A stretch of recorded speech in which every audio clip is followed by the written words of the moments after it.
خداوند یسوع مسیح کے جلالی اور قدوس نام میں آپ کو سلامت کرتا ہوں۔ میں کنفیشنل ایونجیلیکل لوتھرن چرچ کی طرف سے پاسٹر حنیف آپ کی خدمت میں حاضر ہوں۔ آج کا ہمارا جو موضوع ہے یہ ہے فضل کے وسائل، یعنی خدا کا فضل کن وسائل کے ذریعے کام کرتا ہے اور کس طرح سے خدا نے جن جن چیزوں کو وسائل بنایا ہے اپنے کلام کے ظاہر کرنے کی، اپنی محبت کو ظاہر کرنے کے، ان کا ذکر ہم بائبل مقدس میں سے دیکھیں گے۔ ان وسائل پر غور کیجیے۔ بائبل مقدس میں دو بڑے وسائل ہیں جو خدا کے فضل کے ظہور کے لیے ہیں، لیکن یاد رہے کہ اگر ہم مضمون وائز، ٹاپک وائز بائبل مقدس کو نہیں پڑھتے تو ہمیں کچھ بھی سمجھ نہیں آتا۔ سٹوریاں یاد ہو جاتی ہیں، ہمیں نام یاد ہو جاتے ہیں، کریکٹرز یاد ہو جاتے ہیں، جگہیں یاد ہو جاتی ہیں، لیکن ہم حقائق کی تہ تک نہیں پہنچ پاتے۔ جب مضمون بنا کر ہم اس کو پڑھتے ہیں یا اپنے رہنماؤں کی مدد لیتے ہیں تو پھر ہمارے لیے بائبل مقدس کو پڑھنا سیکھنا بہت آسان ہو جاتا ہے۔ آج کا ہمارا جو موضوع ہے وہ ہے خدا کے فضل کے وسائل کیا کیا ہے۔ پہلا وسیلہ جو ہے وہ تو ہے بائبل مقدس، کلام مقدس۔ دوسرا وسیلہ ہے سیکرمنٹس۔ یہ دو بڑے وسائل ہیں۔ آپ سمجھیں گے کہ میں یہ آپ کے ساتھ کیا بات کر رہا ہوں، وسائل کیا ہوتے ہیں۔ وسائل یا ذرائع یہ ایک ہی بات ہے۔ اب خداوند یسوع مسیح کے ظہور کا جو ذریعہ یا وسیلہ وہ مقدسہ مریم ہے، اور کلام مقدس جو ہے یہ خدا کے پورے منصوبے کو ظاہر کرنے کا وسیلہ بنی ہے، کیونکہ سب سے مین بات جو ہے، جو سب سے بڑی بات ہے، وہ تو جو کچھ بھی اچھا ہے، جو کچھ بھی بابرکت ہے، وہ سب خدا کے فضل سے ہی ہے۔ خدا کا فضل ہمیں کیا سکھاتا ہے؟ دوسری بات یہ ہے کہ کلام مقدس یعنی فضل کا جو وسیلہ ہے بائبل مقدس اور مسیح ایمان، جس کے اندر سب سے بڑا کردار ہے خداوند یسوع مسیح کا اور اس کے صلیبی کام کا جو رول ہے، اس کے اوپر جب غور کرتے ہیں تو ہمیں یہ دیکھنا چاہیے کہ مسیح ایمان کوئی خواب کہانی نہیں ہے، کوئی دیومالائی قصہ نہیں ہے۔ مسیح ایمان کوئی من گھڑت کہانی نہیں ہے، فلاں فلاں فلاں وقت یہ ہوا تھا، فلاں آدمی نے اس طرح سے کیا۔ لیکن یہاں دو اور باتیں آپ کو یاد رکھنا چاہیے کہ بائبل مقدس کی کسی بھی کردار یا کسی بھی سچائی کو سچائی دیکھنے کے لیے دو باتوں کا خیال رکھنا پڑتا ہے۔ ایک ہوتی ہے تاریخ اور ایک ہوتا ہے جغرافیہ، یعنی کس وقت کس جگہ پر خدا نے اپنے فضل کو ظاہر کیا ہے۔ یہ کلام مقدس ہمیں بتاتا ہے۔ اگر بائبل مقدس نہ ہوتی تو دنیا بے ہنگم ہوتی، ہر بندے کا اپنا اپنا دین، اپنا اپنا مذہب ہوتا اور ویران ہوتی۔ لیکن خدا نے اپنے کلام کو جو بخشا ہے ہمیں، ان سارے حقائق کو سامنے لا کر بخشا ہے جن کے وسیلے سے ہم مسیح ایمان کو مصدقہ، معتبر اور مستند پاتے ہیں۔ پہلا وسیلہ تو ہے خدا کا کلام جو خدا کے فضل کو ظاہر کرتا ہے، یہ وسیلہ ہے۔ ہم اس میں پہلا نقطہ ہے کہ ہم کیسے جانتے ہیں کہ خدا نے اپنے فضل کا اظہار وسائل کے ذریعے کیا ہے۔ تو دوسرا نقطہ اس میں ہے، اس میں حقیقت یہ ہے، دوسرا نقطہ سامنے لانے سے پہلے میں یہ بتا دوں کہ نمبر ایک، سب لوگوں کو اس کے فضل کا پیغام سنایا جائے۔ کہاں سے؟ بائبل مقدس سے، کیونکہ یہ خدا کے فضل کا پہلا وسیلہ ہے۔ دوسری بات یہ ہے کہ لوگ یسوع مسیح پر کلام کے وسیلے سے ایمان لائیں، کیونکہ کلام ہی خداوند یسوع مسیح کو بائبل مقدس کی سب سے اہم شخصیت بیان کرتا ہے۔ تیسری بات ہے لوگوں کو تعلیم اور بپتسمہ دے کر شاگرد بنایا جائے۔ یہ کہاں سے ملتا ہے ہمیں؟ یہ بائبل مقدس سے ملتا ہے۔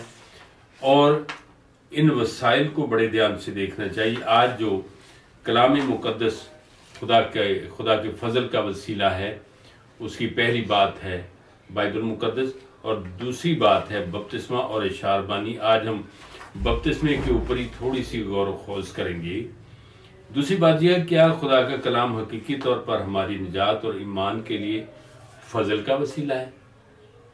کیا ہم کہیں اور سے تو نہیں ایمان حاصل کرتے؟ مسیح پر ایمان لانے کے لیے حقیقی طور پر ہماری نجات اور ایمان کے لیے کلام مقدس جو ہے یہ خدا کے فضل کا وسیلہ ہے۔ اس میں پہلی بات یہ ہے کہ لوگوں کو تبدیل کرتا ہے اور ایمان میں قائم کرتا ہے جس طرح اس نے ہمارے لیے کیا ہے۔ دوسری بات یہ ہے اس کے وسیلہ سے روح القدس کی قوت لوگوں کے دلوں میں ایمان پیدا کرتی ہے اور ہمیں نجات کا راستہ دکھاتی ہے۔ وسیلہ کیا ہے؟ کلام مقدس۔ کلام مقدس ہمیں یہ سکھاتا ہے کہ ہمیں اس سچے اور پرفضل ایمان کے اندر قائم رہنا ہے اور اس کے ساتھ وابستہ رہ کر ہی چلنا ہے، اسی میں ہم برکت پاتے ہیں۔ تیسری بڑی بات یہ ہے وہ ہم ساکرامنٹ یعنی مقدس رسم کو کیسے بیان کرتے ہیں۔ یہ جو دوسرا وسیلہ ہے اس کا پہلا نقطہ ہے بپتسمہ۔ بپتسمہ بھی خدا کے فضل کا وسیلہ ہے، یعنی اس میں پہلی بات یہ ہے کہ ہمارے خداوند یسوع مسیح نے اس کا حکم دیا ہے۔ اس میں دراصل 4 باتیں ہیں جس کو سیکرمنٹ جب کہتے ہیں اس میں 4 باتیں ہیں۔ میں اس سے پہلے بھی ایک چھوٹی سی اسٹڈی میں آپ کو بتا چکا ہوں کہ خداوند یسوع مسیح نے بپتسمہ لیا بھی اور بپتسمہ دیا بھی۔ دینے کے حوالے سے بائبل مقدس یہ بیان کرتی ہے کہ اس بپتسمے کو پرفارم کرنے کے لیے خداوند یسوع مسیح کی نگرانی میں اس کے شاگردوں نے بپتسمے دیے ہیں، لیکن جب اس کے شاگردوں نے بپتسمے دیے تو یسوع نے دیے، کیونکہ لیڈر تو یسوع مسیح ہے۔ تو پہلی بات ہے بپتسمہ لیا اور پھر دیا، تیسری بات ہے بپتسمے کا حکم دیا، اور چوتھی بات ہے بپتسمے کے ساتھ وعدہ کیا اور دیکھو میں دنیا کے آخر تک ہمیشہ تمہارے ساتھ۔ تو بپتسمہ بنی نوع انسان کے لیے خدا کے فضل کے ظہور کا دوسرا وسیلہ ہے، اس میں یہ پہلی بات ہے۔ تیسری بات اس میں چھوٹا نقطہ ہے، یہ دیدنی زمینی اور ظاہری عناصر ہے۔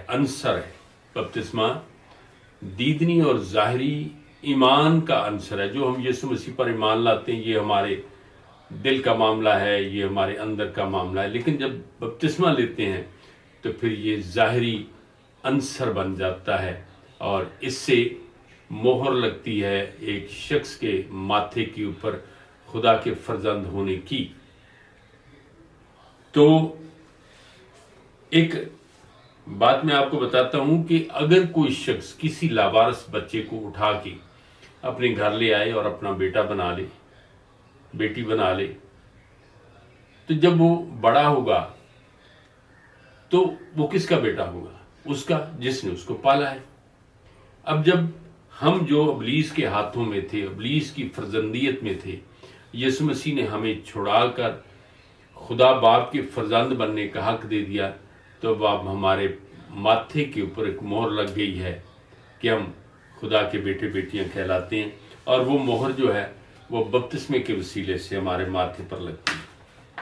تیسری بات ہے ان ظاہری عناصر کا خدا کے کلام کے ساتھ تعلق، کیونکہ یہ کلام مقدس میں لکھے ہوئے خداوند یسوع مسیح نے بپتسمے کو اور اشاربانی کو بہت اہمیت دی ہے۔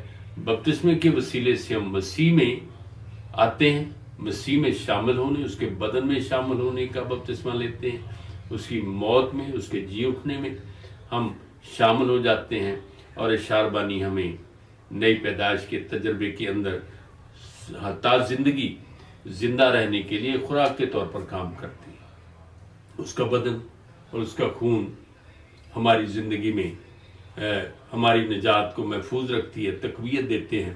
یہ عناصر بہت اہم ہے۔ آگے چل کے اشاربانی کے بارے میں بھی میں بات کروں گا۔ اسی طرح سے چوتھا نقطہ ہے بپتسمے کی پاک رسم کس نے مقرر کی؟ ویری سمپل، جب ہم پڑھتے ہیں اس کو مقدس متی کی انجیل کے آخری باب کو، پس تم جا کر سب قوموں کو شاگرد بناؤ۔ مرکز میں لکھا ہے سب قوموں کو انجیل سناؤ، ان کو باپ اور بیٹے اور ان کو جس کے نام سے بپتسمہ دو۔ اس میں بپتسمہ ہماری نجات کے اظہار کا وسیلہ بھی ہے، اور خداوند یسوع مسیح نے بپتسمے کی پاک رسم کو اس وقت مقرر کیا جب اس نے اپنے شاگردوں کو رخصت کیا، تمام قوموں میں انجیل سنانے کو مقرر کیا۔ جس طرح یسوع نے بپتسمہ دیا، اسی طرح سے یسوع نے فرمایا کہ تم بپتسمہ دو۔ کس نام سے؟ خدا باپ اور خدا بیٹے اور روح القدس کے نام سے۔ خالی پانی کی اہمیت نہیں ہے، جب اس پانی کے اندر خداوند کا کلام کام کرتا ہے تو پھر اس پانی کی اہمیت بھی بڑھ جاتی ہے۔ پانچویں بات ہے بپتسمہ دینے کا مطلب کیا ہے؟ یہاں لکھا ہے میں تو تم کو توبہ کے لیے پانی سے بپتسمہ دیتا ہوں، تم روح القدس کے نام میں پاؤ گے۔ وہ تمہیں آگ اور روح القدس سے بپتسمہ دے گا۔ تو یہ جو بپتسمہ ہے، یہ میں تو تم کو توبہ کے لیے پانی سے بپتسمہ دیتا ہوں، متی 3:11۔